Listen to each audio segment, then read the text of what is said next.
Mga kabarangay, gagawa ako ng burong mustasa. First time ko lang gagawa nito kasi ang dami kong mustasa dito sa maliit na aking halamanan. Ayan Sa rooftop lang yan. Hugasan muna nating mabuti sa running water. Isa-isahin natin yung dahon para siguradong malinis kasi hindi maiwasan na nagkakaroon ng alikabok dito sa aking garden dahil sa sobrang lakas ng hangin ngayon Yung iba nga nangangasira. Pero kailangan isa-isahin natin, tapos tatanggalin natin yung tangkay niya mamaya, yung kanyang puno.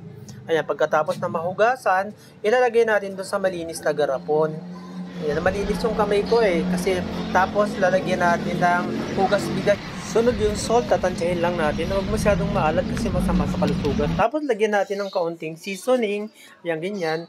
Then after 1 week, pwede nang kainin yan, yung ating burong mustasa na napakasarap. Pwedeng sausawan ng inihaw na isda o kaya may pork chop, ganyan.